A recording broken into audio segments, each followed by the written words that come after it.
Buenas noches. Bienvenido al coronel Pedro Baños y muchas gracias por la oportunidad que se me da de hacer la presentación de su intervención. La presentación de un libro que son muchos libros. Es un libro que, como las casas de nuestros pueblos en Extremadura, está hecha de adobe, que es tierra muy apretada. El protocolo obliga, naturalmente, que primero se diga quién habla, quién es el autor. Y en este caso, la mejor definición, porque hay presentaciones en las que los vericuetos de los detalles hacen que se pierda el objetivo principal de decir quién es quien habla. Y me ha parecido que lo más correcto es decir lo que el propio libro dice, que es lo más resumido y lo más clarificador. Se dice en el libro que Pedro Baños es coronel del Ejército de Tierra y diplomado de Estado Mayor, actualmente en situación de reserva. Ha sido jefe de contrainteligencia y seguridad del Cuerpo de Ejército Europeo en Estrasburgo, entre otros lugares. Se ha formado en una docena de países, incluyendo Turquía, Israel y China. Es magíster en Defensa y Seguridad por la Universidad Complutense de Madrid. Ha participado en misiones en Bosnia y Herzegovina. Y hoy es uno de los mayores especialistas en geopolítica, estrategia, defensa, seguridad, terrorismo, inteligencia y relaciones internacionales. Es autor de Así se domina el mundo, El dominio mundial y El dominio mental, todos publicados por Ariel. Esa es su vida, ese es su currículum. Y el libro que tenemos delante, del que se va a hablar, es un libro que puede interpretarse, en mi opinión, en distintas claves, porque es un libro muy denso, es un libro muy bien estructurado, un libro muy denso de contenidos, pero como yo soy historiador, lo he interpretado sobre todo en clave de historia. La historia, de acuerdo con lo que aprendíamos cuando en España había escuelas y se enseñaban cosas, que la historia es...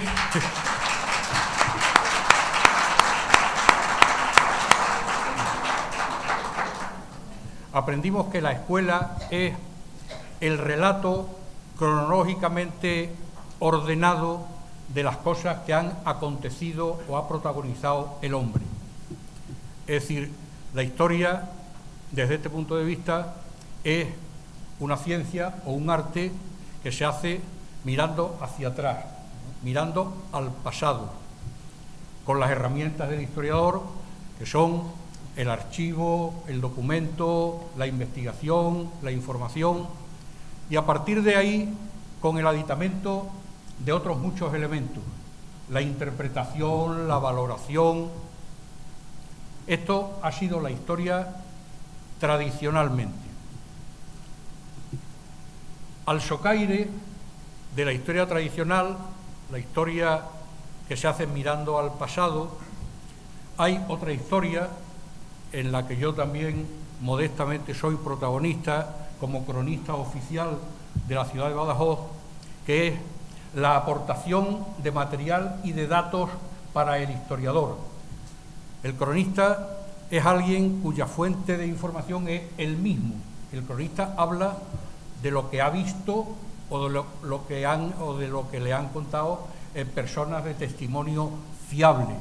Es una de las fuentes de la historia, pues con la documentación, con la arqueología, pero últimamente, no tan últimamente, porque ya desde mediados del siglo XIX tenemos testimonios en este sentido, hay una historia que puede parecer que no es historia, que es la historia que se hace mirando no hacia el pasado, sino hacia el futuro.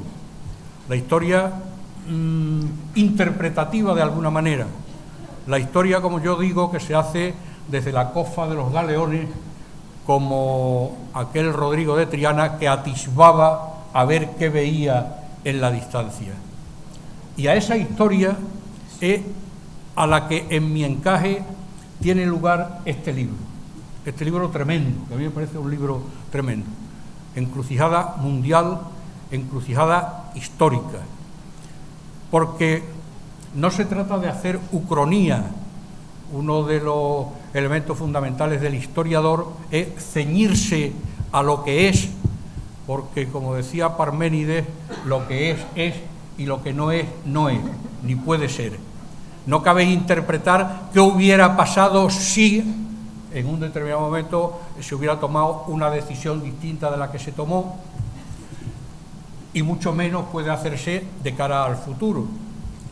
Lo que ocurre es que, aplicando la lógica interpretativa, sí se pueden hacer predicciones de qué puede ocurrir si en una carretera hacemos un bache muy grande y quitamos la luz, lo más probable es que los cachos que pasen por allí se caigan al agujero. El libro lo que hace es establecer un diseño, en mi opinión, muy ajustado del statu quo actual, es decir, cómo estamos ahora mismo, qué ocurre ahora mismo en el mundo, estableciendo unas interpretaciones que nos pueden dar claves para entender lo que puede ocurrir en el futuro. Se habla de política, de organizaciones de partidos, de economía, de educación, de familia, tomando como referencia algo que a mí me parece muy importante, que es el término reseteo. Es decir, estamos en un reseteo, en un fin de ciclo y un inicio de ciclo nuevo. Yo creo que eso es lo que se trata de concentrar en el libro. De manera que yo le preguntaría, en principio, ¿cuándo estima el autor del libro, aunque el reseteo es algo que se va haciendo paulatinamente, que se produce el primer reseteo de la situación en que estamos ahora mismo?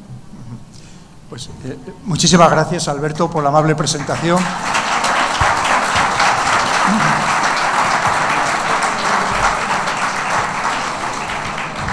Y además muy brillante, muy culta, muy docta. Pero primero, antes de nada, me gustaría pediros perdón a todos vosotros por este retraso de más de media hora. Sabéis que a mí no me gusta dejar absolutamente a ninguna persona sin atender. Como lo mismo, si luego queréis, yo por mí me paso aquí hasta las 2 de la mañana o hasta la hora que haga falta. Y luego también no puedo dejar de agradecer a la Concejalía de Cultura y muy especialmente a la persona de Paloma por haberme invitado a esta 42ª Feria del Libro de Badajoz, y estoy absolutamente encantado de estar aquí con todos vosotros. Además, dentro de mi currículum, que le agradezco mucho que me haya dicho Alberto, le ha faltado decir que yo soy servidor de todo y cada uno de vosotros, que con esa finalidad está escrita el libro, ni más ni menos. Pues mira, ¿qué sucede? Muchas gracias. Veréis, es que estamos viviendo un verdadero momento histórico, Alberto. Estamos en un punto de inflexión.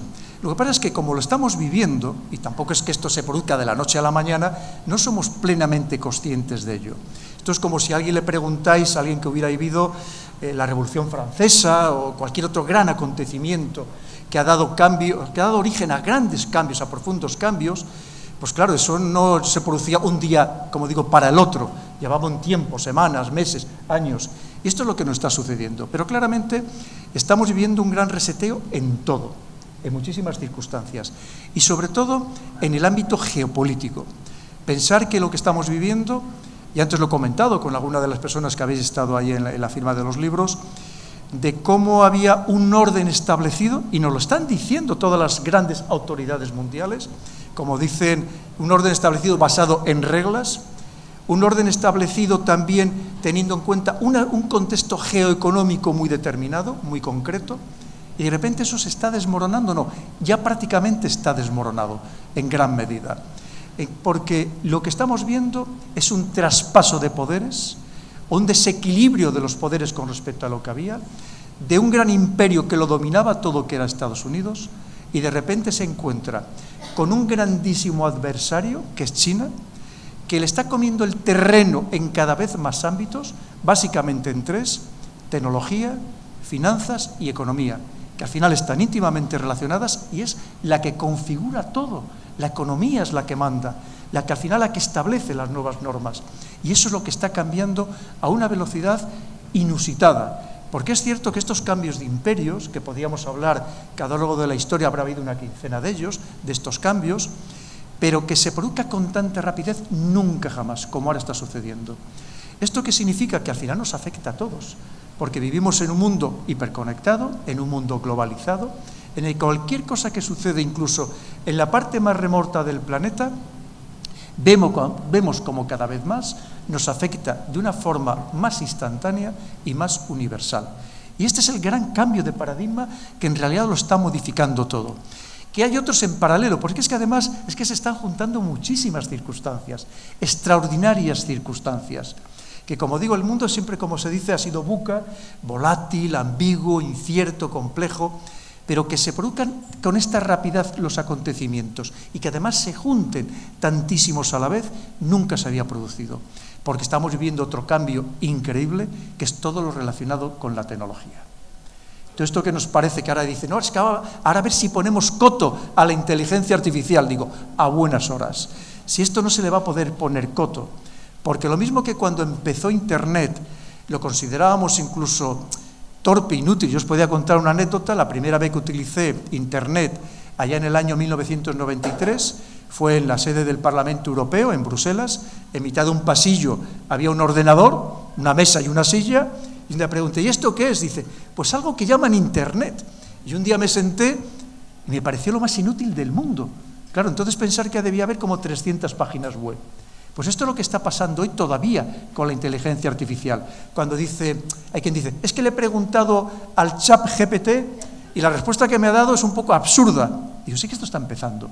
Pero está empezando significa que mañana, pero no, digo mañana literalmente, mañana día 15, habrá mejorado una barbaridad. El día 16, lo de hoy día 14 ya no servirá absolutamente para nada porque parecerá la prehistoria. Esta es la velocidad a la que está avanzando todo. Con lo cual, además de esta modificación, perdona, si voy muy rápido me lo dices por favor, para ir más lento, que no te había visto, perdona, y además te agradezco lo que estás haciendo. Como os decía, no solamente es la gran modificación del espectro geopolítico, sino que estamos viendo es una transformación de todo. Y si se transforma la tecnología, significa que el cambio también es en los ámbitos laborales, sociales, económicos y políticos. Y por lo tanto, ¿qué significa?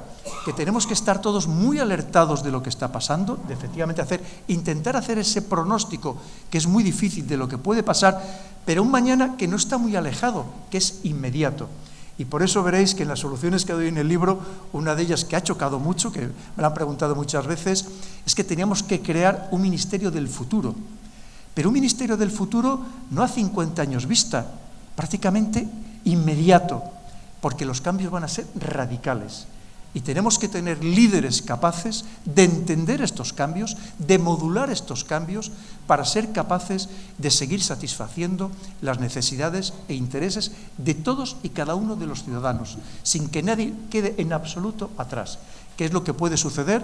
Porque al camino al que vamos ahora mismo, es que va a haber una pequeña élite tecnológica que sea la que domine todos estos cambios, y el resto prácticamente no vamos a significar nada. Es más, me atrevo a decir que casi molestemos, porque lo que hasta ahora haremos la energía, los seres humanos, las personas, es que vamos a ser prescindibles cada vez más. Hoy, por ejemplo, una de las noticias de hoy, que podíamos poner cada día una diferente, que ponía que una cadena de comida rápida ya estaba utilizando robots para repartir la comida en Madrid. Es decir, esto es todos los días. Es que va a haber la modificación en el transporte, en el ámbito de la docencia, porque estos ChatGPT van a estar en los colegios ya mismo. con el deterioro que también puede significar, como bien decía Alberto. Pero no solamente eso, pensemos incluso a esas actividades más o menos rutinarias, pero que podían realizar arquitectos, ingenieros, de mediciones, que lo van a hacer también la inteligencia artificial. La abogacía, ya ha habido juicios en Estados Unidos donde el abogado defensor ha sido una inteligencia artificial. Pero esto en el propio periodismo, claro, es que los artículos, con darles 2 o 3 palabras claves, te lo va a hacer en minutos, te lo va a hacer una inteligencia artificial, pero con referencias, con notas a pie de página, con bibliografía. Ese es el camino al que vamos. Porque pensar que cuando hablamos de una inteligencia artificial significa algo que tiene una memoria gigantesca, donde puede tener todas las librerías, todas las bibliotecas y todas las enciclopedias allí metidas, y que solo necesita que se le dé la fórmula adecuada para poderlas interpretar y dar las respuestas correctas a las preguntas que se le formulen. Es que el cambio es total, y ese es el momento en el que estamos, Alberto, en un momento de cambio absoluto. Por eso necesitamos que nos lideren los mejores, personas verdaderamente capacitadas, personas formadas, personas que entiendan, una vez más, todos estos cambios que se están produciendo. Y es el momento, no podemos perder más tiempo, y es responsabilidad nuestra también, de todos y cada uno de los ciudadanos, ser exigentes con aquellos que nos lideran y que nos van a liderar en el futuro inmediato. Sí, efectivamente.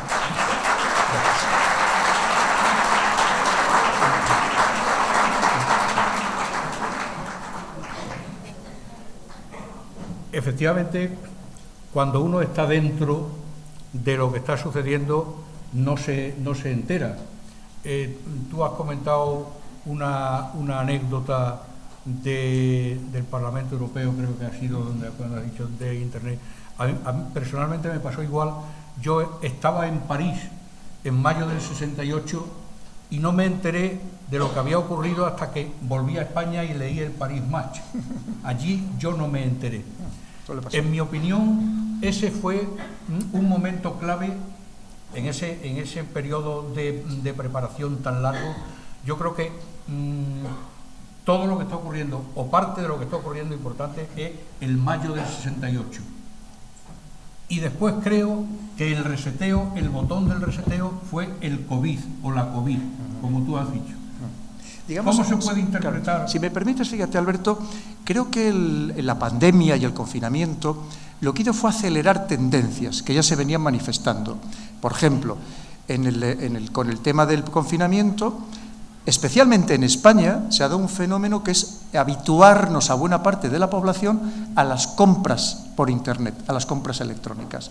Que esto, por cierto, lo que significa es que se está destruyendo buena parte del comercio local. Lo estáis viviendo en Badajoz y se vive prácticamente en cualquier ciudad, cómo se están cerrando cada vez más establecimientos. Pero, si me permites, voy a apuntar, fíjate, el tema del mayo del 68. Muchas veces, cuando me preguntan los más jóvenes, que sabéis que este es un libro muy dedicado a los jóvenes, dicen, ¿qué tenemos que hacer? Y yo les digo, tenéis que rebelaros. Es que por menos motivos que los que hay ahora, hubo un mayo del 68. Creo que sería el momento, precisamente, de esta gran rebelión, sobre todo por parte de los jóvenes. No podemos ofrecerles a los jóvenes un futuro en el que no tengan ilusión, en el que no tengan confianza, en el que no crean. Esto es terrible, esto no había pasado nunca. Los jóvenes tienen que tener precisamente fe en que va a haber un futuro mejor del momento actual. Y eso muchas veces se soluciona, por supuesto, siempre de manera pacífica, pero con una gran rebeldía que tiene que mostrarse en las calles.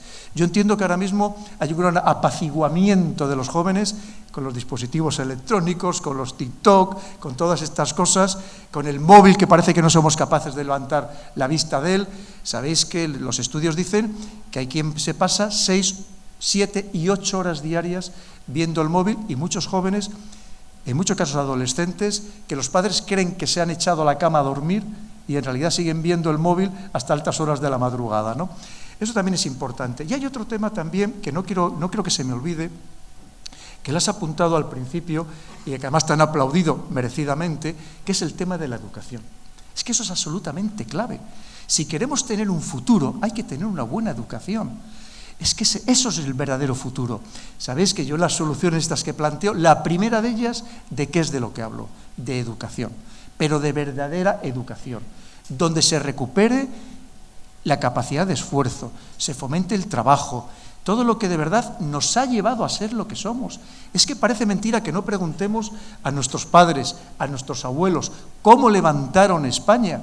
Evidentemente con esa vocación de esfuerzo, de sacrificio máximo en lo personal, muchas veces quitándoselo ellos para podérselo dar a los hijos y que tuvieran efectivamente ese futuro mejor. La educación es clave absolutamente en todo. ¿Qué es lo que están haciendo los países inteligentes, los países que están preparándose para el día de mañana? Y creo que habría que hacer un esfuerzo de verdad, por ejemplo, para aquellos jóvenes, aquellos niños, con independencia de dónde hayan surgido, que sean de la condición más humilde del mundo, si de verdad tienen interés y tienen capacidades intelectuales, hay que becarles al máximo para que puedan estudiar en los mejores lugares del mundo, no solo de España. ¿Qué es lo que hicieron? La revolución Meiji en Japón, qué es lo que está haciendo ahora mismo China, mandar a los mejores cerebros, con todo pagado, a estudiar, a aprender, a absorber ese conocimiento.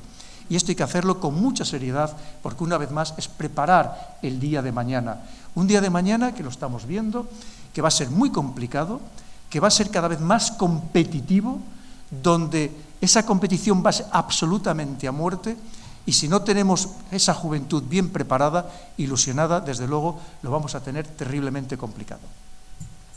Claro, es que según se deduce del libro, y según deduzco al menos yo de la observación de la realidad, es que los esfuerzos van justamente en la dirección contraria.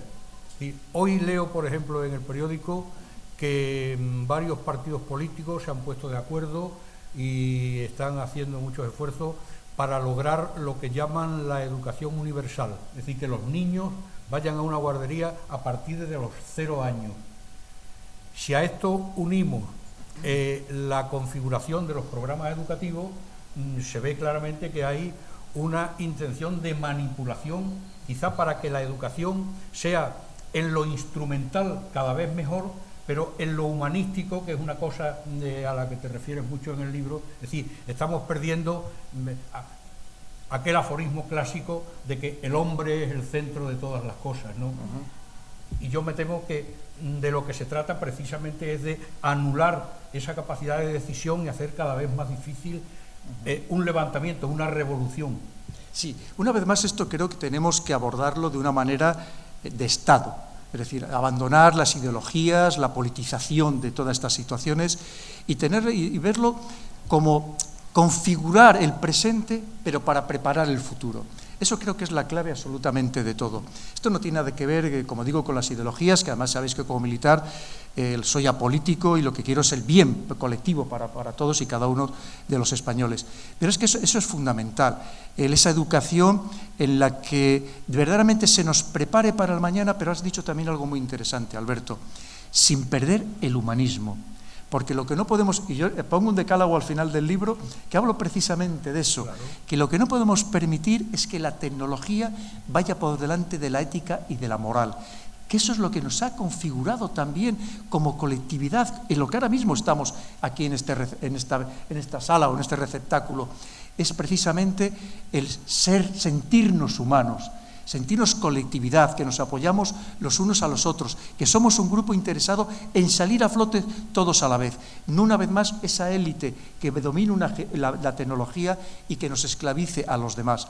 No podemos permitir que además nos convierta en esclavos tecnológicos, por así decirlo. Y para eso tenemos que abundar en todo lo que significa el humanismo. Y también algo que para mí he insistido 1000 veces y seguiré insistiendo, y lo he puesto en todos mis libros, empezando por el primero, Así se domina el mundo, no abandonemos el estudio de la historia. La historia, como muy bien decía Alberto, la historia es lo que nos permite entender el presente y hacer un pronóstico bastante fiable de lo que va a ser el futuro. ¿Por qué? Porque cambiará efectivamente la tecnología, pero hay cosas que no van a cambiar nunca. Nuestras ansias de poder de los seres humanos, nuestras debilidades, nuestros pecados capitales, nuestras emociones, eso no va a cambiar nunca. Y por tanto tenemos que entender y leer mucho la historia, como digo, para intentar pronosticar lo que va a pasar en el futuro. Es clave. Si perdemos todo eso es que estamos dejando de ser personas y a lo mejor seremos seres humanos barra robots o robots barra personas. Pero creo que por encima de todo debemos ser personas que controlemos a los robots y que controlemos la tecnología y que controlemos la inteligencia artificial. Efectivamente, ese sería el objetivo. Lo que ocurre es que ya hay otras historias hechas mirando al futuro, y estoy por referirme a las más conocidas, a los célebres años decisivos de Spengler o al 1984, en el que la historia se escribe cada día según convenga. Y yo me temo que esa es una tendencia ya muy arraigada y muy difícil de superar.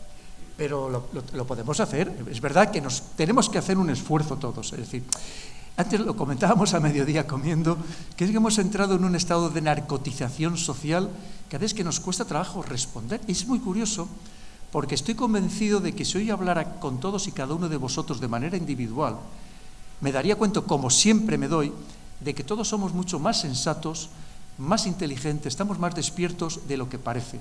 Pero en cambio, cuando actuamos como grupo, parece que es que nos están anestesiando, ¿verdad? Y que nos falta un poco esa respuesta global, esa respuesta de conjunto. Y creo que también es muy importante, porque al final nos estamos jugando todo también como conjunto. Y eso es algo clave, Alberto. Claro, claro.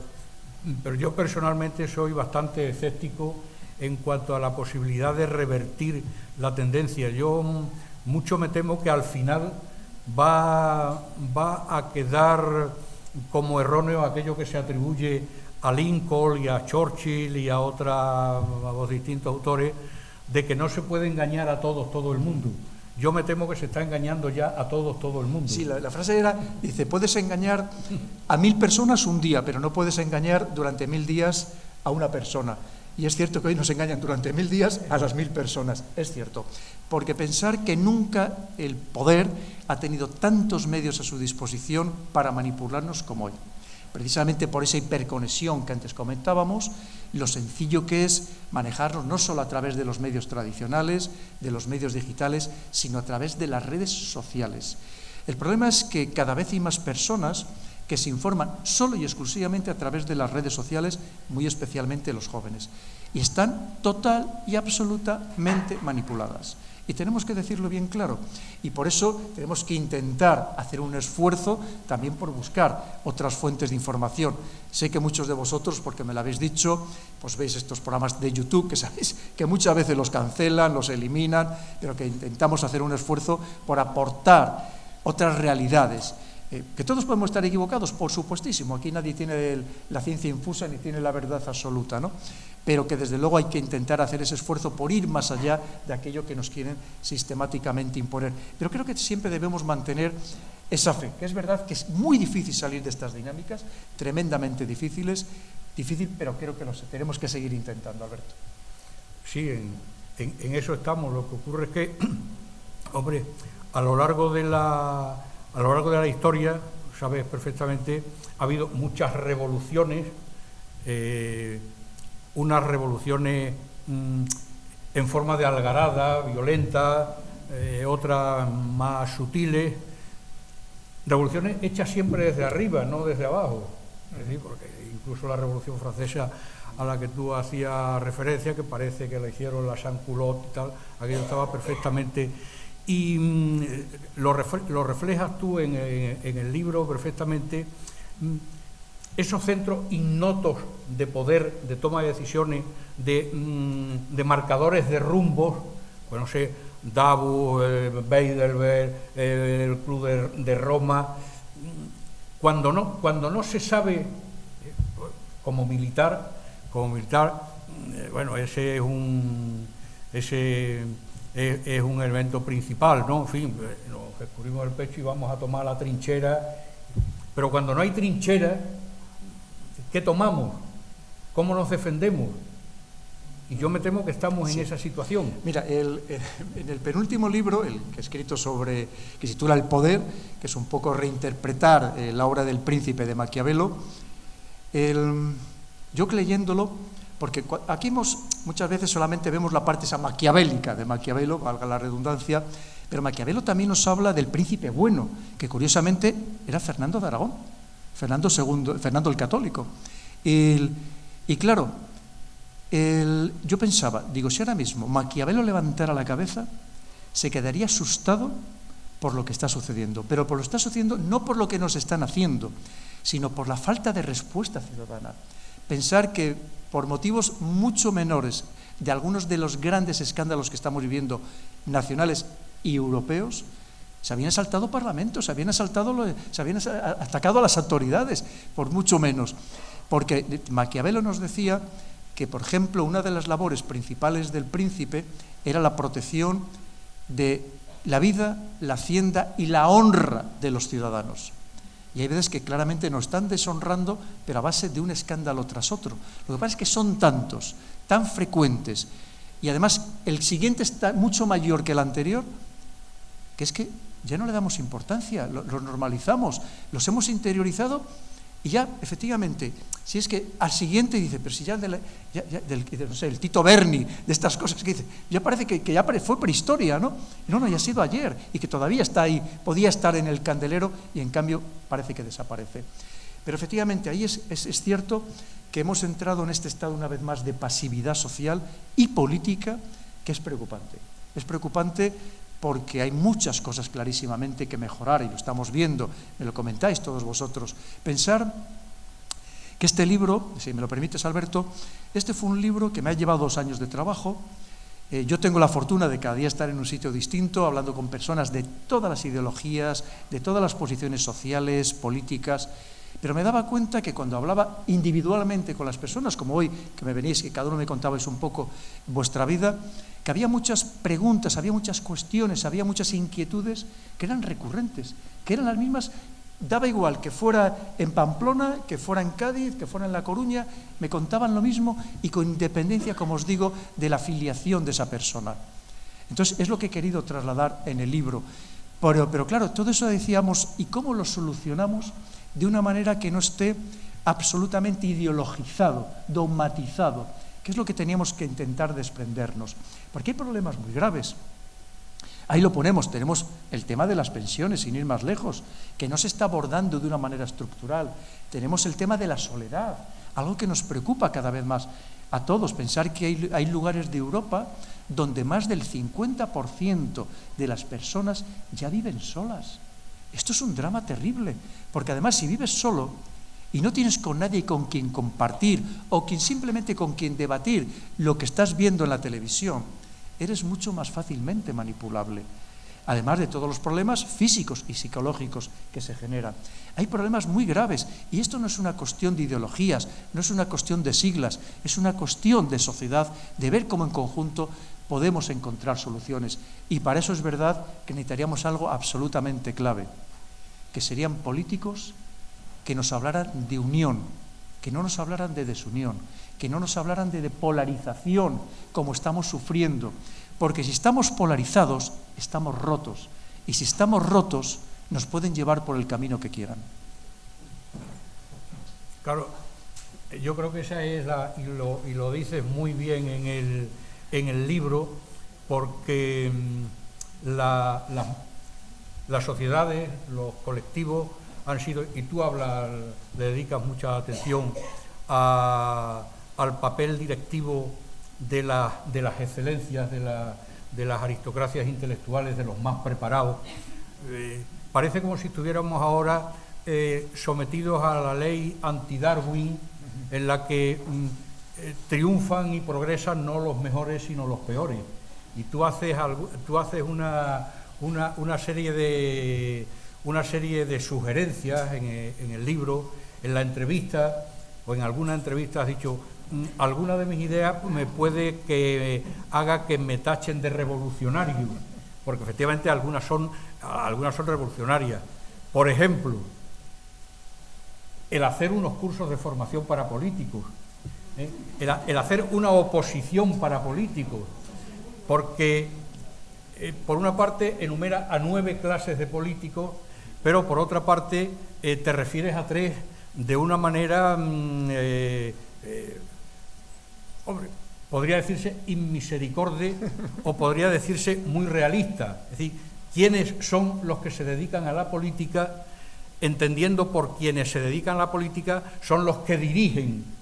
Y entonces, en fin, bueno, que lo lean, no quiero yo decir que lo lean quiénes son esas 3 clases, y probablemente empezando por ahí trataríamos de arreglar, sobre todo en España, donde hay una hipertrofia con menos habitantes que en Alemania, que en Francia. Tenemos más funcionarios, tenemos más políticos, tenemos más burocracia, tenemos más trabas. Yo creo que ese es un problema. Porque es que efectivamente la burocracia se convierte en una traba. Se convierte, y los que habéis intentado sacar un negocio adelante, pues lo sabéis perfectamente, que casi es una odisea, es un acto de heroísmo hoy en día el montar una empresa, ¿no? Porque son las trabas burocráticas, las municipales, las autonómicas, las nacionales, las comunitarias, es una auténtica pesadilla, ¿no? Pero mira, efectivamente, una vez más, al margen de las ideologías, por supuesto que cada uno tenga la suya, eso solo faltaría, ¿no? Pero es que necesitamos a los mejores. Es que no podemos conformarnos con cualquiera. Y para ser los mejores, y digo, esto no significa que haya una élite que sea la que se forme para dominarnos, no. Como decía, hay personas que pueden, y lo digo yo, que yo soy de origen muy humilde, por eso es que lo digo con conocimiento de causa, y el ejército me lo ha dado todo, por supuestísimo, siempre estaré infinitamente agradecido. Pero lo mismo, personas que de verdad de valía, pero como hacen en otros países, por ejemplo, sin ir más lejos, ahora mismo que tanto se habla de China, es que en China, desde muy pequeñitos, cuando ven un niño o una niña de verdad muy capaz, es que con independencia de dónde proviene, la están preparando para el día de mañana. Os cuento un caso. Ahora mismo, por ejemplo, en ICADE, que sabéis que es un sitio muy elitista en Madrid, me contaban el otro día el padre de un chico que está estudiando allí. Dice, ahora mismo, el alumno más brillante, con mucha diferencia de ICADE, y van alumnos muy brillantes, es una chica china. La llevan preparando desde los 6 años. Claro, es que es lo que hay que hacer. Es decir, vamos, y como digo, personas, y que vamos a prepararle. ¿Tú qué te gusta? ¿Te gusta ser capaz de dirigir la vida de los demás porque estás de verdad volcado en servir a los demás? Te vamos a preparar para ello. Y habría que tener algún sitio de formación. Lo que no puede ser es que estemos dejando las riendas, una vez más, como decía Maquiavelo, de nuestra vida, nuestra hacienda y nuestra honra, a personas sin ninguna preparación, sin ninguna formación, que lo único que tienen es una base ideológica que les condiciona todas y cada una de sus decisiones. Y esto digo en todo el espectro, ya sabéis, me lo habréis oído decir 1000 veces, como militar, y además lo llevo absolutamente a rajatabla, nunca hablo de unas siglas, nunca hablo de personas en concreto, hablo del espectro en general de la política, que obviamente como ciudadano sí que tengo derecho a hacer una crítica generalizada de la situación en la que nos encontramos. Y es que necesitamos a los mejores, personas que las hay, pero si tenemos además una juventud maravillosa, la masa la tenemos ahí, solo necesitamos conformarla bien. Y vuelvo a poner el ejemplo, me tenéis que permitir que lo vuelva a decir, porque es que no me cansaré de repetirlo, lo estoy diciendo desde que me pasó ese día allí donde voy, que lo que el otro día viví en el Instituto Donoso Cortés de Don Benito, de vuestra tierra. Es que me impactó profundamente. Había un profesor de este instituto que llevaba más de 2 años detrás de mí para que fuera a hablar a los niños. Yo lo cierto es que, sabéis que llevo una vida de locura, y le dije, bueno, mira, ya buscaré un momento que tenga que ir a hacer otra actividad por la zona, me acercaré. Y he de decir que iba con cierta desconfianza, porque yo voy a universidades privadas que me encuentro los alumnos que no son capaces, tienes que llamarle la atención para que levante la vista del móvil. Me encuentro que muchas me preguntan verdaderas patochadas. Y cuando llegué dije, verás tú, y me encuentro primero un profesor volcado con sus alumnos, y lo demostraba con un respeto hacia él y un afecto increíble, muestra de que efectivamente él también se preocupaba de los alumnos, que no había tirado la toalla, como suele pasar con muchos profesores y muchos maestros que no aguantan más el pelear con los alumnos, con los padres de los alumnos, que a veces son peores, con las faltas de respeto de unos y otros, con la dirección del centro, con la Consejería de Educación. Y me encuentro que me dice, mira, Pedro, dice, en principio solamente iban a venir los alumnos de bachillerato, y nos han pedido, por favor, niños desde los 11 años, venir voluntarios. Y hemos tenido que limitar a un máximo de 10 por clase porque no cabían más y era un salón muy grande. En todo momento un silencio total. Ninguno, y no les habían retirado los móviles, en ningún momento ninguno miró el móvil. Y me hicieron unas preguntas que ya quisiera yo que en muchos casos me hicieran personas mayores, personas adultas. Una vez más, ¿qué me demostró? Bueno, primero que en las pequeñas poblaciones hay todavía hoy más respeto y más valores y más educación que en muchos lugares de las grandes ciudades. Pero sobre todo que tenemos esa juventud maravillosa. Me hicieron una entrevista a 2 chicas que tendrían unos 16 años, extraordinaria, extraordinaria. ¿Qué es lo que necesitan? Formarles, prepararles. Pues ahí tenemos de un instituto público. Oye, pues si esos chicos valen, esas chicas valen, vamos a becarlas y vamos a prepararlas para el día de mañana, para que sean buenas servidoras de todos nosotros, de toda la sociedad, de todos los españoles. Ahí los tenemos, vamos a ayudarles. Y que no solamente sea una élite, una oligarquía. ¿Qué es lo que está sucediendo, Alberto? Porque la educación pública en muchos sitios, empezando por las universidades, se ha deteriorado tanto que cualquiera que tiene dinero lo que se va es a la educación privada. Una educación muy elitista, donde además crean grandes lobbies entre ellos, que son los que pretenden dirigirnos a los demás.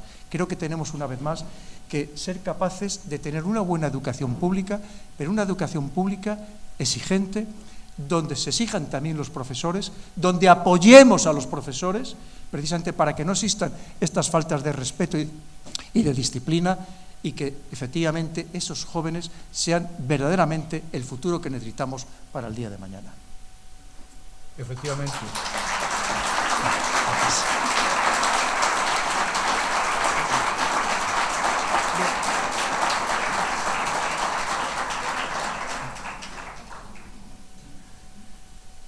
Me quedan en el tintero 1000 preguntas, pero no podemos demorarnos tanto. Yo, para terminar, me atrevería a decir que este no es un libro recomendable, no es un libro que deba recomendarse, es un libro que debía imponerse. Gracias, y que fuera de lectura obligatoria, a ser posible antes del próximo día 28. Que cada uno...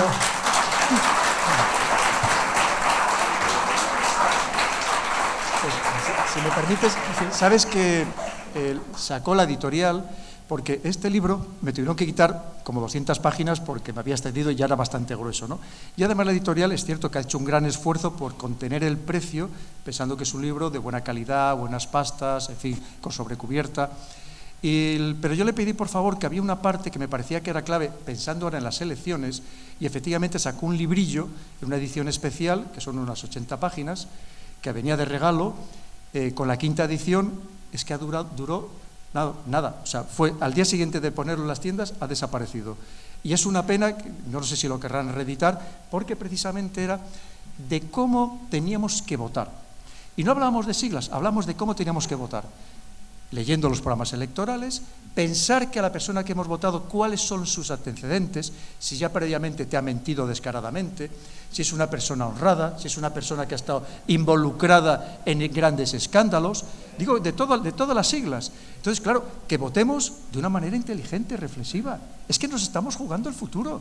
No podemos votar por inercia, porque mi familia siempre ha votado a este partido, porque me fue mal en la mili, entonces odio a los militares y a los de derechas, porque resulta que mi familia, o porque... No, es que no podemos hacerlo así. Tenemos que hacerlo porque además las circunstancias van cambiando. Y a lo mejor hoy votas a un partido y mañana hay que votar a otro porque una vez más el mundo ha cambiado y la situación nacional también, la situación económica, todo, ¿no? Pero es que tenemos que, de verdad, hacer las cosas con una profunda reflexión. Pero eso es parte también de nuestra obligación como ciudadanos. Es que esto no es un juego, cuando dicen, es que el juego de la política y luego ya sabes, pues se compran los votos o se cambian los escaños y los tránsfugas y no sé qué. No, perdona, esto no es un juego, esto no es una cosa lo más serio que existe. Una vez más, es que esas personas pueden destruirte tu vida, pueden destruir la sociedad, pueden destruir todo aquello que tanto les costó crear a nuestros padres y a nuestros abuelos. Es que tenemos que tener a los mejores, por supuestísimo. Así que hay una cosa que a mí me gustaría dejar que preguntaran, porque, claro, mira, cuando voy a los SIS siempre me decían, dice, no dejes preguntar, sabes que hay gente muy pesada, que casi te da él otra charla. Digo, es que a mí no es que no me importe, es que quiero que me cuente sus problemas, porque precisamente contándome esos problemas es lo que ha dado origen al libro. Así que por mi parte, todas las preguntas que hagan falta, por supuesto. Muy bien. Bueno, pues aquí hay una...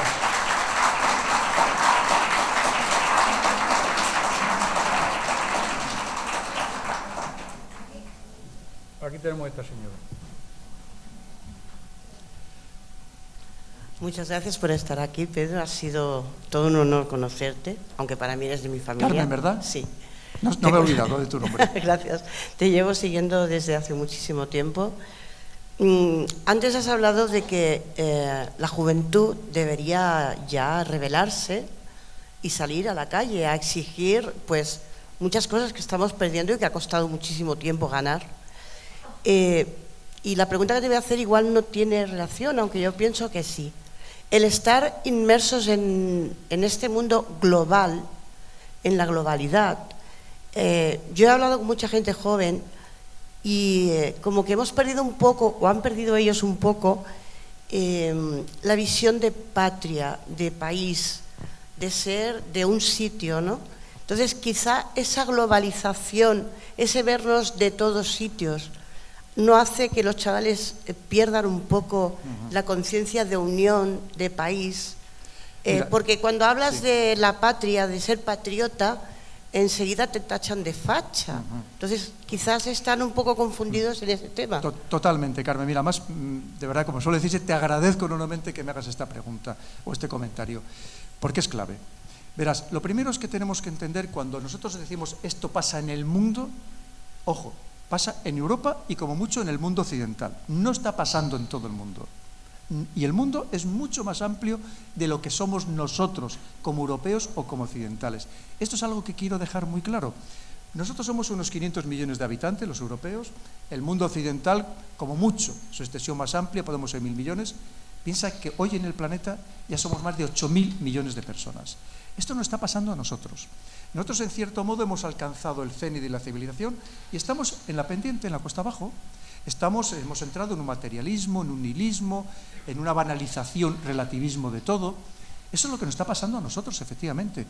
Y cuando aquí tú preguntas, como el Real Instituto Elcano, de cuántos españoles estarían dispuestos a defender con las armas la integridad territorial de España, incluyendo Ceuta y Melilla, y no llega al 20%. Pero tú solo preguntas en Marruecos y resulta que el 100% está dispuesto a defender a su país con las armas. Y están ahí al lado. Te quiero decir, es que nosotros una vez más, tenemos que intentar abrir un poco el foco y pensar lo que está pasando en todo el planeta. ¿A quién le vas a contar eso? ¿A un chino? ¿Se lo vas a contar? Pero fíjate, porque además aquí tenemos ese concepto erróneo de que cualquiera que cree en la patria, efectivamente tiene que ser de derechas. ¿Qué pasa en Cuba o en Corea del Norte? Ahí también defienden a su patria y no son precisamente de derechas. Es decir, es que aquí hemos entrado en una deformación enorme de todo, ¿no? Pero que estamos equivocados. Pero eso es una labor de nuestras autoridades, empezando por la educación, de formarnos como país. Eso no significa que no respetemos la diversidad de España, en absoluto. Es más, tenemos que conseguir que con nuestra gran diversidad gastronómica, lingüística, cultural, hasta climática, tenemos que convertirlo en riqueza, Carmen. Lo que no podemos permitir es que haya políticos que esta diversidad la utilicen de manera torticera para enfrentarnos, para dividirnos. Eso es lo que no podemos permitir. Claro que hay que respetar las diversidades, pero somos un país grande y además, y he de decirlo porque lo encuentro allí donde voy, somos un país de gente noble, de gente buena, de gente solidaria. De verdad que es que somos ejemplares en todo, comparado con lo que hay en otras partes del mundo, incluyendo en muchos países europeos, que hay algunos que son verdaderamente despóticos y xenófobos. Y lo sé muy bien, que he dado muchas vueltas por el mundo. Te quiero decir, y eso es lo que necesitamos una vez más, políticos que reconozcan esta valía, esta fuerza de España y que nos unan. Y sabéis que una de estas también medidas muy revolucionarias que me gustaría que se aplicaran sería la vuelta al servicio militar obligatorio. Pero fíjate, no solamente para empuñar las armas, que hay gente que me dice, es que yo soy objetor de conciencia, y le digo, magnífico, yo te necesito. Porque hoy en día un cibersoldado, que no va a tocar nunca un arma, puede hacer una labor de defensa de su patria mejor que el que empuña un fusil.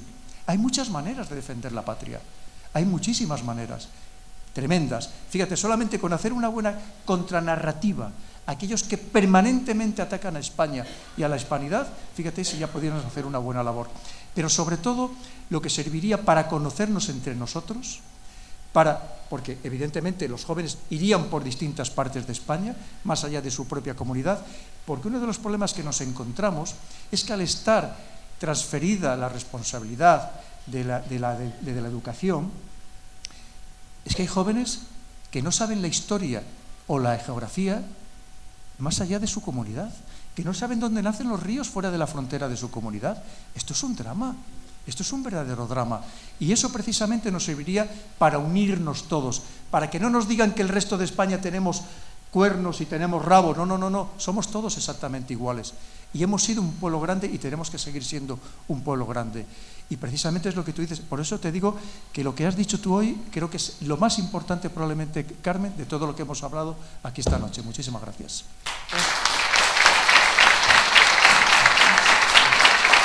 Tenía una segunda pregunta muy cortita, gracias por esta respuesta. No sé si hay más personas que quieran preguntar algo, por no monopolizarlo, Carmen, si te parece. Es muy cortita solo. Venga, es el que me rollo soy yo, Carmen.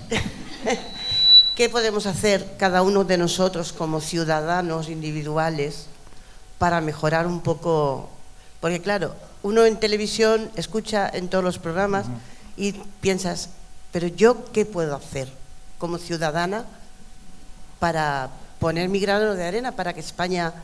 Se pueden hacer muchas cosas, Carmen. Mira, lo que te digo, lo primero, protestar de manera pacífica, pero protestar. Hoy ha habido una manifestación en Madrid de agricultores y ganaderos que están absolutamente desesperados. Y alguno me lo habéis preguntado esta tarde, absolutamente desesperados. Es más, conozco muy bien a uno de los activistas, porque aquí tengo compañeros de promoción, y es un compañero de promoción, el que heredó de su padre, que falleció, muchos campos de cítricos, básicamente, en Castellón, y están desesperados. Es decir, ganaderos que están teniendo que matar a sus animales porque no pueden mantenerles. Y lo que te decía, y eso cuando resulta que estamos importando frutas, verduras y hortalizas de otros países donde no se respetan las medidas sanitarias, no se respetan todas las normas de los fitosanitarios o las medidas laborales, o estamos simplemente importando, decía, leche de otros países, empezando por Francia, un país ganadero por excelencia como ha sido España. ¿Tú crees que tenemos necesidad de eso? Hay algo que está fallando, que es algo estructural, y que fíjate si podemos hacer cosas. Es que tenemos que, una vez más, tenemos siempre de manera pacífica, pero tenemos que acostumbrarnos a protestar de verdad. Y creo que hemos entrado en un estado de, como decía, de casi de atontamiento social, que no es positivo en absoluto.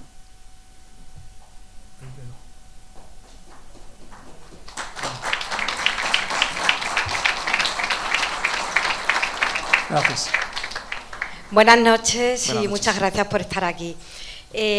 Acabo de hablar de la ganadería, de la agricultura, y me gustaría hablar de un tema que parece que está, de hecho lo tratan como algo conspiranoico, que es la geoingeniería, de la cual yo le he escuchado a usted hablar en alguna ocasión. Me gustaría que hablara sobre este tema, si es posible, si cree que se está utilizando en España, porque entre otras cosas está recogida en el BOE. ¿Y de qué manera? Porque hemos hablado de que incluso puede provocar sequías. Bueno, simplemente esa pregunta. Sí. Sabes que el otro día Iker Jiménez hizo un programa muy valiente. Sí.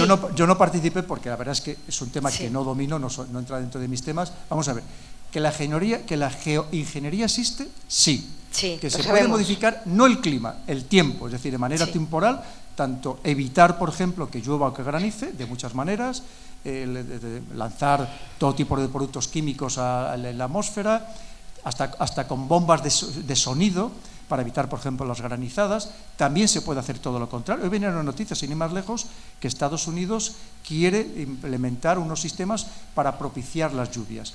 Pero esto, claro, esto es un arma terrible, porque al final la lluvia que cae en el planeta durante un año es exactamente la misma. Es decir, lo que pasa es que caerá, donde no caiga en un lado, te va a caer en el otro, evidentemente. Y además es cierto que existe una variabilidad climática que no significa que siempre se respeten los patrones por parte del clima. Los patrones, es decir, es que ahora tocaría que lloviera, bueno, pero la idea es que no llueve. Y en España, fíjate, la primera gran sequía de España documentada es de los años 200 y pico antes de Cristo, que se secó completamente toda la península hispánica, la Hispania entonces, ¿no?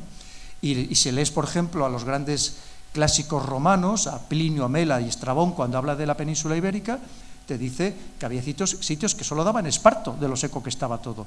Es decir, que esto es tradicional, ¿no? Lo que pasa es que es verdad que ahora hay una serie de medidas, y por supuesto yo no quiero pensar que alguien lo está haciendo de manera intencionada, solo nos faltaría, ¿no? Pero a mí me gusta ser claro, te quiero decir, si no hay algún tema que no sé, yo no hablo de ello con rotundidad, ni muchísimo menos.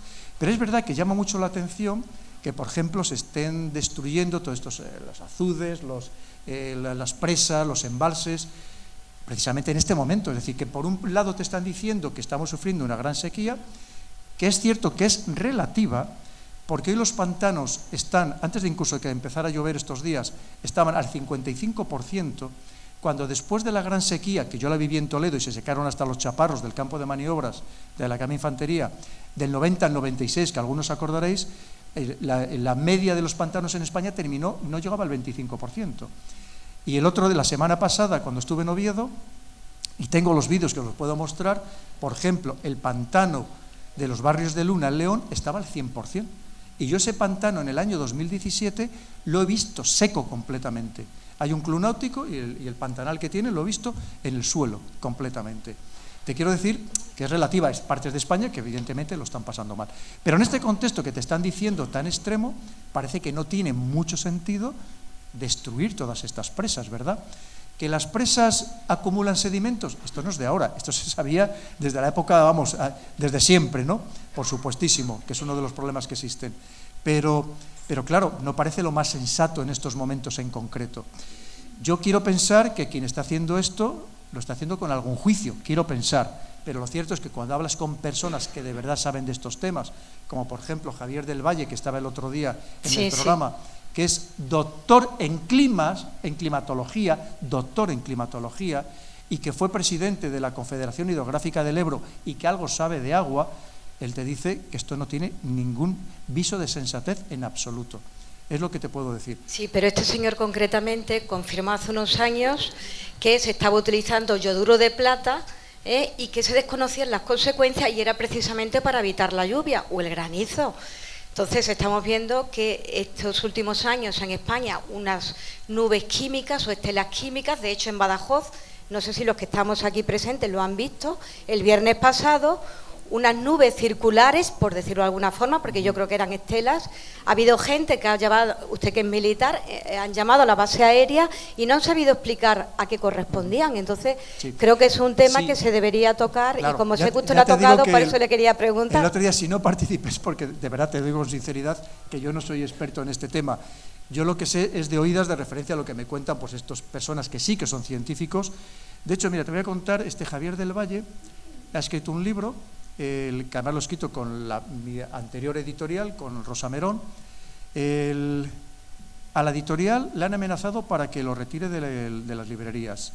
A este hombre, que te digo, lo escribe con un catedrático de física aplicada, no son cualquiera, les han hecho la vida imposible. Les prohibieron presentarlo en todos los sitios. Al final lo consiguieron presentar y fueron allí a hacerles una manifestación para decirles que aquello era todo mentira lo que estaban contando. Y no solamente eso, este hombre me contó que él había participado durante 6 años en la radio principal, la que más se oye en todo Aragón, de manera gratuita, altruista, todas las semanas, y cuando dice, oye, pues ahora por favor presentadme el libro, y que se negaron en redondo a presentárselo. Esa es la manipulación en la que estamos. Ayer este compañero de promoción me contaba que había estado en un programa de televisión por la noche, no voy a decir cuál, pero os podéis imaginar, y que no le habían dejado decir todo lo que él iba a contar, y él es algo que es agricultor y que lo está sufriendo directamente, y que no se lo habían dejado contar, y que además todo el mundo le pensó que lo que iba a contar era un bulo y que no sé qué, y no le dejaron hablar. Es decir, y le pasó ayer, y me lo contaba esta mañana el hombre, decía, frustración absoluta, estoy desesperado, me llevaron allí y al final una tomadura de pelo, no me dejaron contar nada. Gente que sí que de verdad está en ello. Yo te digo sinceramente, no te lo puedo decir si eso lo es o no lo es. ¿Que se puede modificar? Sí. ¿Que el yoduro de plata se ha utilizado desde hace muchos años? También. Ahora, yo sí quiero pensar que evidentemente, ojalá no lo estén haciendo con nosotros, porque solo faltaría. Bien, perdón, ¿hay alguna otra pregunta? Y cambiamos de tema. No, tú ya sabes, yo digo, piensa mal y te quedarás corto.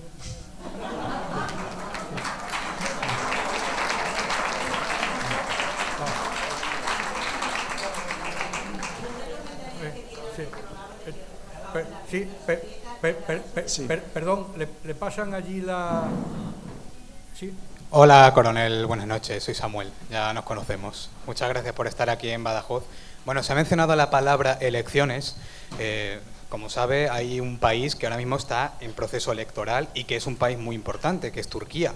Correcto. Que está en esa bisagra entre Europa y Asia, que es un miembro de la OTAN y que además es un agente importante dentro del conflicto que se está produciendo en Ucrania. No sabemos lo que va a pasar todavía, pero esa no es solamente la preocupación. Hay otro también, que esta mañana en los informativos se abría con la noticia de que Zelensky estaba en conversaciones con Alemania para obtener misiles de largo alcance y posiblemente atacar posiciones dentro de Rusia. Bueno, esa es otra preocupación, pero otros jóvenes como yo tienen otras preocupaciones incluso más banales, como el que tienen que ver en Netflix esta noche, en la programación, o incluso algunos compañeros que mañana su preocupación está en qué trabajo pueden optar, porque hay algunos que están en continuo desempleo. Pero enfocándonos en lo que está pasando allí en Ucrania, coronel, ha pasado más de un año. No tenemos visos de paz y cada vez esa delgada línea roja está a punto de traspasarse. Si se hablan de misiles de largo alcance, ¿qué podemos esperar? Y tenemos muchas preocupaciones diarias, pero allí se está produciendo un acontecimiento que puede marcar, se puede convertir ya en lo que yo pienso en un conflicto mundial. ¿Qué puede pasar, coronel? Muchas gracias. Muchas gracias a ti. Mira,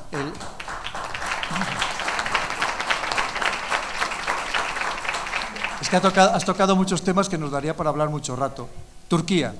Turquía, además de un problema, digamos, interno, él piensa que Erdogan primero fue alcalde, luego fue presidente, luego primer ministro, y lleva así pues de principios de los años 90, ¿no? Ahora actualmente tiene 68 años, si mal no recuerdo. El que se presenta como su gran contrincante, que no sabemos el resultado de las elecciones todavía a estas horas, o por lo menos no me he enterado, él tiene 73. ¿Y qué sucede? Que allí también hay mucha geopolítica.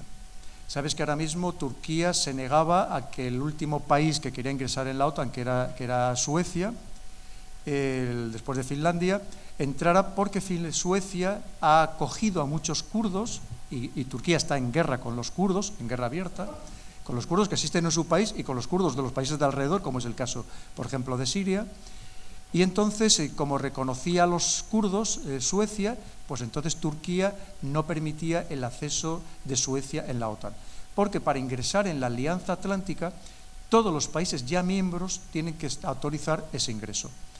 ¿Qué sucede? Que resulta que el que ahora mismo es su contrincante, este es un hombre que, como dice él, que quiere estar a bien con la comunidad internacional, que significa con el mundo occidental, que está acusado, no solo por Erdogan, sino por otros muchos, de estar apoyado por Estados Unidos y por la CIA, que es la que le ha llevado al puesto actual. Y entonces, claro, digamos que a Estados Unidos le interesa sobremanera, porque Erdogan hasta ahora jugaba una doble baza, una ambigüedad, entre, por un lado, apoyar a Estados Unidos y, por otro, apoyar a Rusia, a la que quería comprarle, por ejemplo, por los sistemas más avanzados, de los más avanzados antiaéreos, como son los S-300 y los S-400. Y además también, en muchos casos, pues ha sido de los que ha intentado también mediar en el conflicto de Ucrania. Tampoco ha condenado de una manera excesivamente firme la invasión de Rusia en Ucrania. En fin, y en cambio, el que ahora se postula como sustituto, este hombre ha dicho que daría un cambio radical y daría un apoyo absoluto, que por cierto, él está apoyado por los kurdos también, y no nos olvidemos por partidos islamistas. Partidos islamistas que ahora se han unido prácticamente todos precisamente contra Erdogan, que ha sido uno de los grandes fomentadores del islamismo dentro de la propia Turquía desde que llegó al poder. Entonces, es una situación compleja que al final hay intereses geopolíticos, pero como pasa en Sudán, que podíamos hablar, que además de haber un problema intestino, evidentemente también hay muchos intereses geopolíticos, y es que ahora mismo estamos en un momento muy convulso desde el punto de vista de la geopolítica.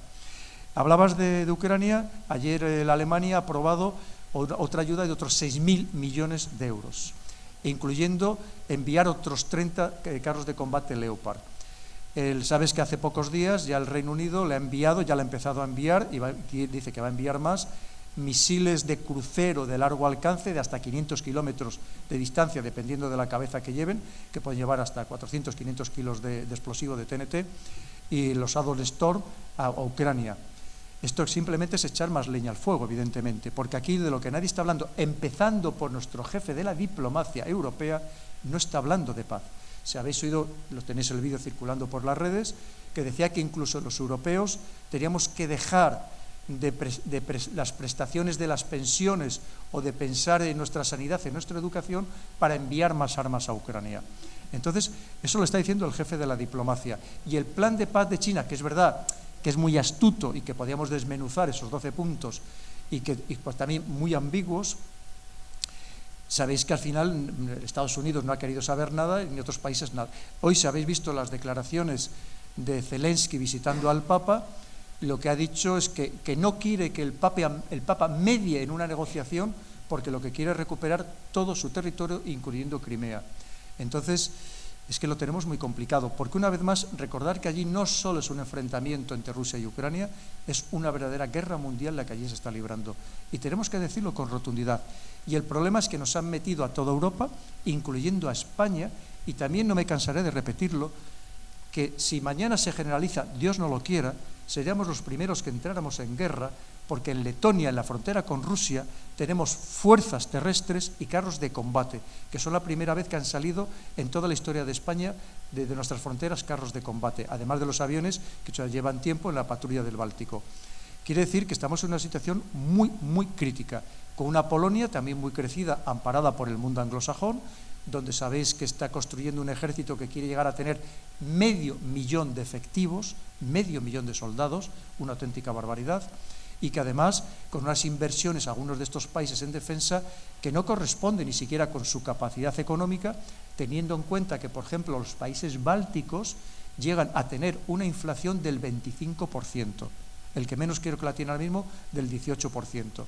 Entonces, ese es el contexto en el que estamos, un contexto muy delicado, que lo enlazamos con ese enfrentamiento China, evidentemente Estados Unidos, en el que Estados Unidos está haciendo también una apuesta muy importante, pero como están haciendo el otro bando, porque aquí cada uno está jugando a sus propios intereses, y el problema es que nosotros estamos en mitad del emparedado y probablemente seamos los que terminemos pagando, como ya nos está sucediendo, las consecuencias de todo.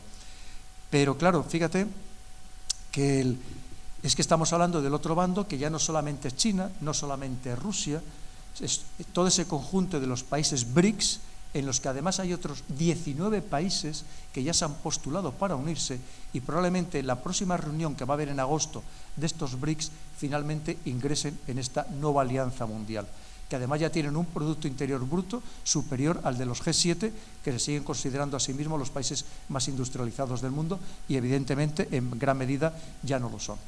Entonces te quiero decir que es un momento, una vez más, es que estamos viviendo un momento de inflexión histórico que es imposible saber exactamente en qué se va a traducir, pero que desde luego, tal y como está ahora mismo la tendencia, en bueno, muy poco. Y que desde luego, ojalá se calmen las aguas, porque si no lo podemos tener muy complicado.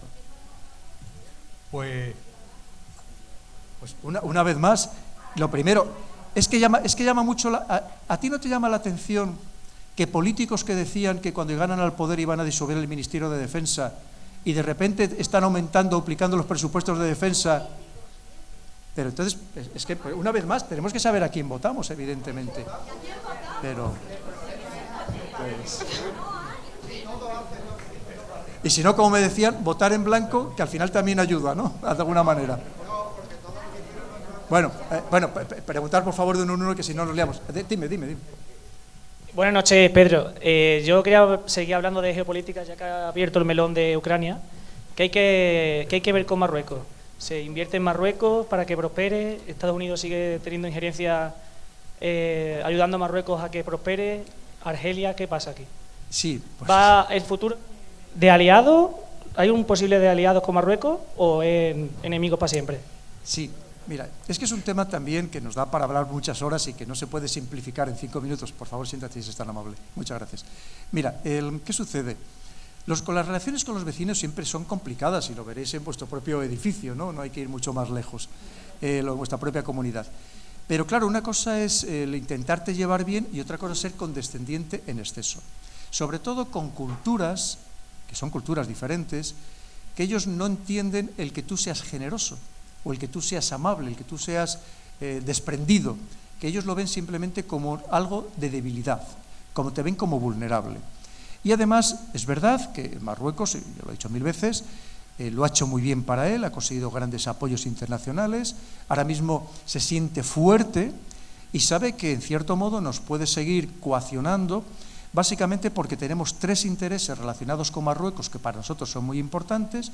Uno es el terrorismo salafista yihadista, otro es todo el tema del narcotráfico y el otro, lamentablemente, porque hablamos de personas, de seres humanos, y nos tiene que doler mucho, que es el tema de la inmigración.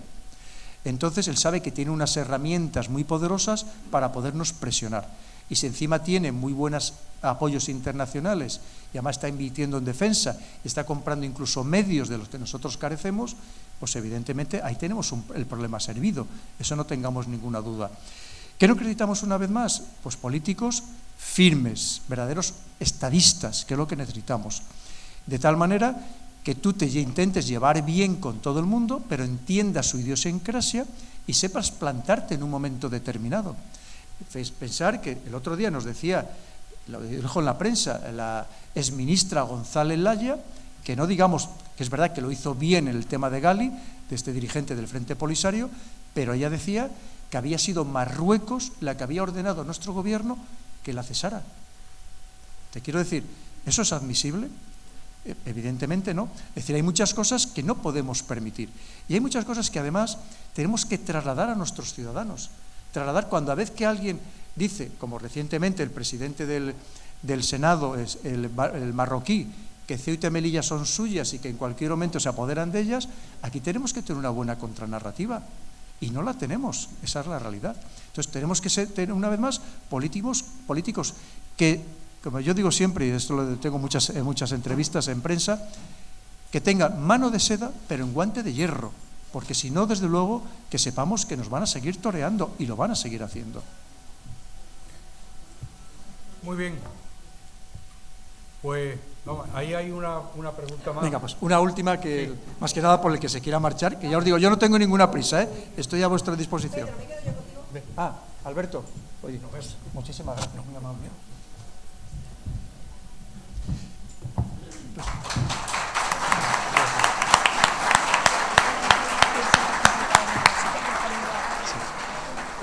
Queréis preguntar, ¿verdad? ¿Quién tiene el micrófono para pasárselo a este señor? Ahí a la derecha, y luego me parece que hay 2 preguntas al fondo. Vale. Hola, buenas noches. Mi nombre es Javier.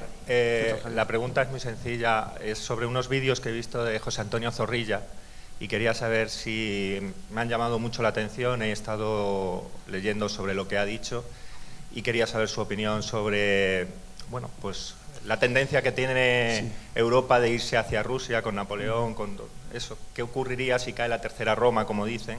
O esas, digamos, el mundo anglosajón consigue, digamos, imponer la economía como la impuso después de la perestroika en aquellas tierras y en aquellas gentes. Porque ahora con el termofaz o no sé qué, de esto de que se está derritiendo el hielo, todo aquello, el Ártico... El permafrost. Digamos, permafrost, siempre me sale mal el nombre. El Ártico, digamos, que es ahora mismo uno de los sitios más candentes, ¿no? Pues que me abrís tantos temas. El Ártico. El Ártico, pensar que todavía queda que se lo repartan los 5 países del entorno. Pero además de que se lo repartan los 5 países que no se ponen de acuerdo, porque uno dice que tiene que ser hasta donde llega la plataforma continental, otro simplemente que trazar las fronteras actuales, o sea, llevar las fronteras actuales hasta donde se encuentren unas con otras.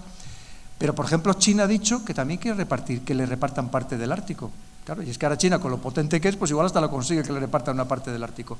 Claro, se piensa que el Ártico ya no solamente es los recursos que se sabe que tienen de hidrocarburos, estamos hablando de agua, estamos hablando de pesca, estamos hablando del krill, por ejemplo, un molusco microscópico del que se alimentan, por ejemplo, las ballenas. Es decir, que estamos hablando de recursos naturales muy importantes.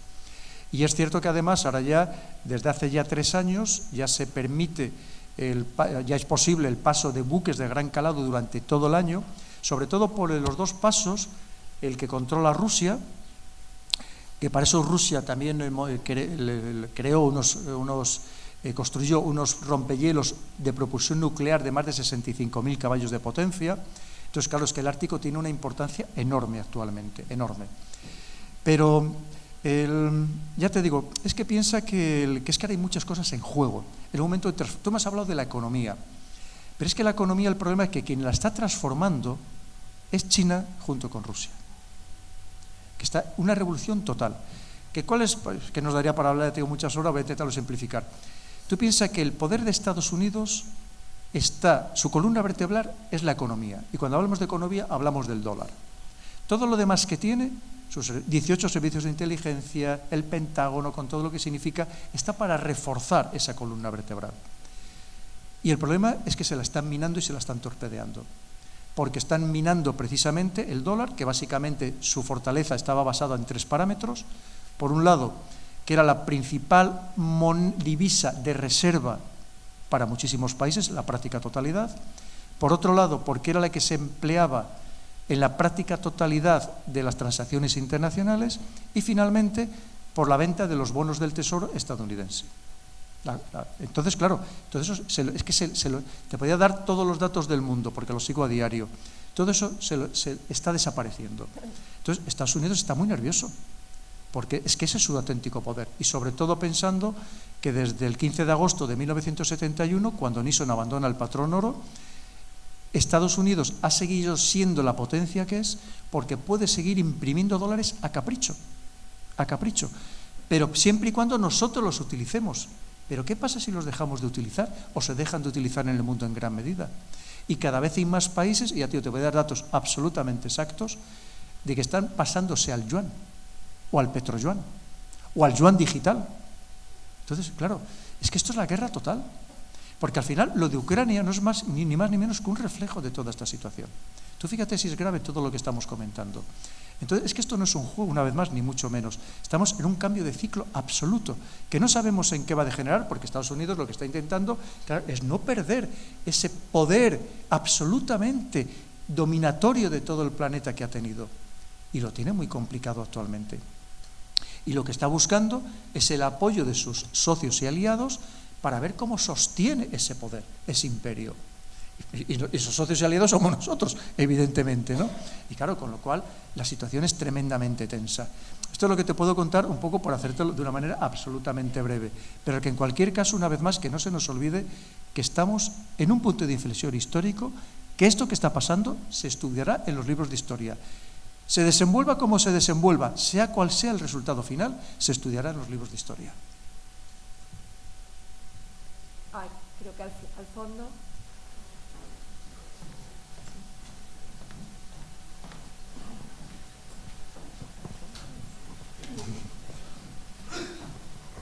Buenas noches. Buenas noches. Primero, bueno, gracias, y sin intentar profundizar mucho, no quiero hacer una reflexión realmente, quiero hacer una pregunta o pedirle un consejo.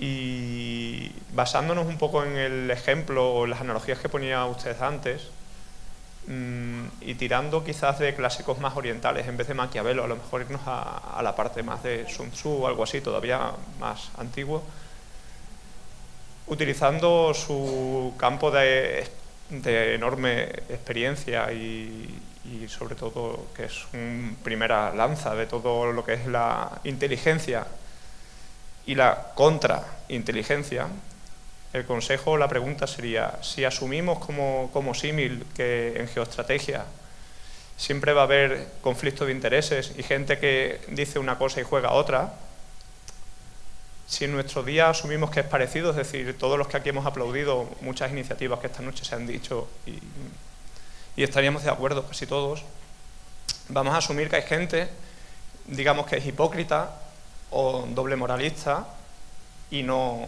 actúa así. ¿cómo usted, como persona experta en contrainteligencia, lo detectaría y cómo pondría solución a eso a nivel de vecinos? Pues mira, muy buena pregunta.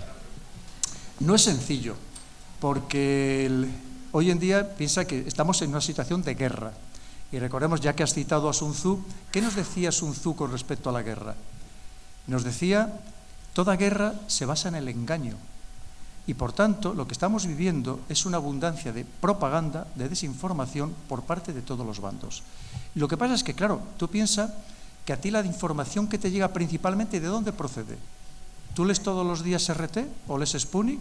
¿O lees los medios chinos? ¿O qué es lo que lees? ¿O qué telediarios ves? ¿Ves los tuyos? Nosotros nos estamos tragando nuestra propia propaganda de guerra. O sea, ¿cómo lo ve usted en su comunidad de vecinos, por ejemplo? Sí, claro, no es fácil. Lo que pasa es que, hombre, vamos a ver, cuando haces un screening, que así se llama de persona, por ejemplo, en contrainteligencia, cuando, por ejemplo, se va a contratar a alguien para trabajar en una base militar, tú tienes que conocer todos sus antecedentes, haces un análisis a fondo. Que, por ejemplo, aquí en algunos partidos les ha pasado que no sabían a quién metían en su partido, no hicieron una labor de screening adecuada, ¿no? Y luego piensa que siempre hay mucho oportunista en el mundo de la política, pero claro que se puede hacer. Y más hoy en día, que a través de lo que se llama inteligencia de fuentes abiertas, que simplemente investigando, por ejemplo, en Internet, en las redes sociales, o ya si quieres desde el punto de vista estatal, comprando datos a los data brokers, tú puedes conocer prácticamente todo de la vida de una persona. Entonces, llega un momento que es muy difícil ocultar. Por ejemplo, hoy en día un servicio de inteligencia va a saber de tu vida todo. Cuando te digo todo, por supuesto, todos los ingresos que tengas, los gastos que has tenido, y más hoy en día que la tendencia es cada vez más hacer todos los gastos digitales, ¿no? Y claro que se puede saber. ¿Que no es fácil? No lo es. Porque, mira, hoy hacer inteligencia es relativamente sencillo. Hacer contrainteligencia es tremendamente complicado. Porque la contrainteligencia no solamente es vigilar o supervisar que el adversario no tenga información sobre ti o los tuyos, sino también que los tuyos no proporcionen información a los adversarios. Y hoy en día es tremendamente complejo.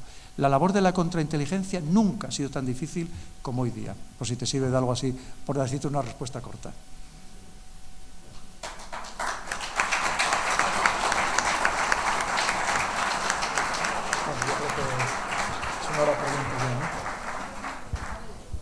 Si os parece la última, ¿os parece, Pedro? Sí, yo para mí. Pero... no os parece, digo. Hombre, más que nada porque es que es muy tarde y muchas personas ya se tienen que marchar, claro, que tendrán que cenar también, ¿no? Ahora aquí, allí al fondo. Gracias. Dale. Espera. Quería...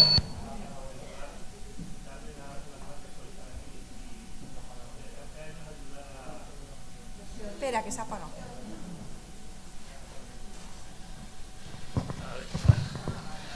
Buenas. Quería en primer lugar darle las gracias por estar ayudando a mucha gente a abrir los ojos por lo que está pasando hoy en día. Entonces, quería hacerle dos preguntas muy concretas que están interrelacionadas, digamos, una con otra. La primera es... digamos que estamos, se puede decir que estamos hoy en día viviendo en unos tiempos muy convulsos en los cuales, podemos decir que estamos ya inmersos en una tercera guerra mundial, porque realmente lo que se está viendo con lo de Ucrania es un poco es el pistoletazo de salida de todo lo que está pasando y lo que puede digamos, ocurrir más adelante, ¿no? Porque esto no parece que vaya a terminar, esto parece que es que va a continuar. Y yo aquí en esto quería preguntarle si cree que esto puede llegar a desembocar en la utilización de armamento nuclear. Pues mira, muy buena pregunta también. Verás, efectivamente hay que pensar que estamos en guerra. Esa es la realidad. Siéntate, por favor, si es tan amable. Mira, ¿qué sucede? Piensa que la guerra se libra de muchas maneras. Hoy en día las grandes potencias, entre ellas, procuran no enfrentarse precisamente por el riesgo de que esto degenere en un holocausto nuclear, ¿no? ¿Qué sucede? que efectivamente lo que hacen es enfrentarse indirectamente, como pasaba durante la Guerra Fría, de buscar escenarios de confrontación entre la Unión Soviética y Estados Unidos. Pero que la guerra está servida, no tengamos ninguna duda. Hay una guerra económica, porque hoy en día principalmente la guerra se hace con instrumentos económicos, lo vemos con las sanciones, con los embargos, impidiendo negociar los mercados internacionales, tratando de expulsar del sistema SWIFT o de lo que sea, ¿no? Pero luego hay otra guerra muy interesante, que es la que nos afecta a todos nosotros, que es la guerra cognitiva. Y la guerra cognitiva es digamos que llevar al máximo de sofisticación lo que hasta ahora es lo que se llamaba la guerra psicológica. Es mucho más avanzado. Es pues todo lo que hablamos de manipulación mediática, de propaganda, de desinformación, que cada vez, como digo, hay países que tienen divisiones enteras que se dedican a hacer esta guerra cognitiva, que son las que actúan en las redes sociales, que esos que ves, esos bots, no son por casualidad ni mucho menos, son totalmente... Es una guerra que se libran entre ellos, evidentemente, para tratar de imponer relatos, de imponer narrativas, para que nosotros traguemos, evidentemente, esos relatos y esas narrativas. Pero la guerra está ahí. Posibilidad de que se llegue a utilizar el arma nuclear. Lo primero tenemos que distinguir que el arma nuclear es muy amplia. Evidentemente, no es lo mismo lanzar una bomba, como en su momento fue Hiroshima y Nagasaki, que estamos hablando de entre 15 y 21 kilotones, que poder lanzar como la bomba, el experimento mayor que fue el que realizó la Unión Soviética con la bomba zar, de 50 megatones. Claro, estamos hablando de palabras mayores. Lo siguiente es que en los acuerdos START, que todavía de momento siguen vigentes, los New START, lo que limitaban son el número de cabezas activas para ser lanzadas en cualquier momento, tanto de Estados Unidos como de Rusia, a 1.500. Pero lo que no te dice es la potencia de cada una de esas cabezas, y como vemos puede ser tremendamente variada. Para que nos hagamos una idea, que además eso sería el holocausto total, pensar que los 5 grandes países que son los miembros permanentes del Consejo de Seguridad de Naciones Unidas, todos ellos tienen submarinos, además, submarinos de propulsión nuclear, además de lo que son los de ataque lanzatorpedos, lo que son lanzadores de misiles con cabeza nuclear. En el caso de Estados Unidos, tiene aproximadamente 15 de la clase Ohio. Disponibles suele tener entre 10 y 12, los demás suelen estar en dique seco, en reparación o en mantenimiento. Y estamos hablando de que cada uno de estos submarinos puede destruir simultáneamente más de 200 ciudades del mundo. Simultáneamente. Porque pueden llevar embarcados hasta 24 misiles Trident de 2, de 5, que estamos hablando superpotentes, que además todos llevan los sistemas de vehículos de entrada múltiple, que es decir, que van a distintos lugares con cada una de sus cabezas. Pero también los tiene Francia, además ahora está renovando su flota nuclear, también los tiene el Reino Unido. Los submarinos son más pequeños, son los de la clase Vanguard, montan menos misiles, pero son exactamente los mismos misiles de Estados Unidos, los Trident 2 de 5, pero también los tiene Rusia y también los tiene China. Y además son submarinos que solamente un puñado de personas en el país saben exactamente dónde están, porque precisamente son de respuesta en caso de que su país sea atacado. A estos se les da la orden de lanzar los misiles contra el país que ha lanzado la primera ondanada, aunque su país haya desaparecido. Entonces, evidentemente, nadie quiere llegar a ese extremo. Pero, dentro de eso, están lo que se llama, que no están reguladas por absolutamente ningún convenio internacional, que son las bombas tácticas, las bombas nucleares tácticas. Una bomba nuclear táctica puede ser de 0,3, 0,5 kilotones. Hay bombas convencionales que tienen más potencia. Pero claro, piensa que una bomba convencional solo tiene 2 efectos, que también tienen las nucleares, que son los efectos mecánicos y los térmicos. Pero además las nucleares tienen los efectos radiactivos y electromagnéticos. Vosotros pensar por un momento el efecto psicológico que tendría que mañana en Ucrania Rusia lanzara una bomba nuclear táctica, aunque fuera de 0,3 kilotones. Cada kilotón sabéis que son 1000 toneladas de TNT. Imagínate que lo lanzara. El impacto de que viéramos en Europa un hongo nuclear, o sea, sería el pánico total. O sea, todos estos ahora están envalentonados de vamos a la guerra, como veis a muchos tertulianos, que muchos no han hecho ni el servicio militar, ni han visto un carro de combate, ni disparar a un ATP, a una pieza de artillería por la noche, que es impresionante, y dice, vamos a la guerra, vamos a la... ¿Tú te imaginas que mañana vieran un hongo nuclear en Europa? La mitad saldrían corriendo para América. Ya te lo digo yo, directamente. Entonces, claro, tiene otros efectos. Pero fíjate, yo no descarto, conociendo la idiosincrasia del pueblo ruso, yo no descarto de que en caso de verse absolutamente acosados, absolutamente, digamos, llevados al límite, que llegaran a emplear armas nucleares tácticas en suelo ucraniano. No lo descarto en absoluto. De hecho, las últimas bombas que han utilizado, las bombas de vacío, estas bombas tienen una capacidad de destrucción increíble. Según Rusia, que no sabemos tampoco si es verdad, hace poco destruyeron un búnker de la época soviética enterrado a más de 150 metros de profundidad con varias capas de acero y de hormigón, y lo destruyeron, y según ellos mataron al menos a 200 asesores de Estado Mayor de países de la OTAN. Parece que solo han recuperado 30 o 40 cadáveres, también ya tengo la información, porque la información que nos llega está absolutamente desvirtuada por parte de unos y de otros. Cuesta mucho trabajo saber lo que realmente está sucediendo, por más que sigas a canales de Telegram, todo lo que tú quieras, cuesta mucho trabajo saber exactamente lo que está pasando sobre el terreno. La prueba está que hoy en día, que todo el mundo tiene teléfonos móviles, ¿cuántas escenas de combate de verdad ves de Ucrania? Hay más escenas de combate, como digo siempre, de la Primera Guerra Mundial que de esta guerra. Llevamos 15 meses de guerra, todos los días lanzándose misiles, todos los días lanzando masas de artillería, y en cambio muy poca información al respecto. Pero sí que te digo, en resumen, una vez más, yo no lo descarto en absoluto, incluso le daría una probabilidad del 50% de que se llegara a utilizar armas nucleares tácticas, que eso no significa, bajo ningún concepto, que indefectiblemente supusiera una escalada que llevara a utilizar armamento nuclear estratégico de la categoría que estamos comentando.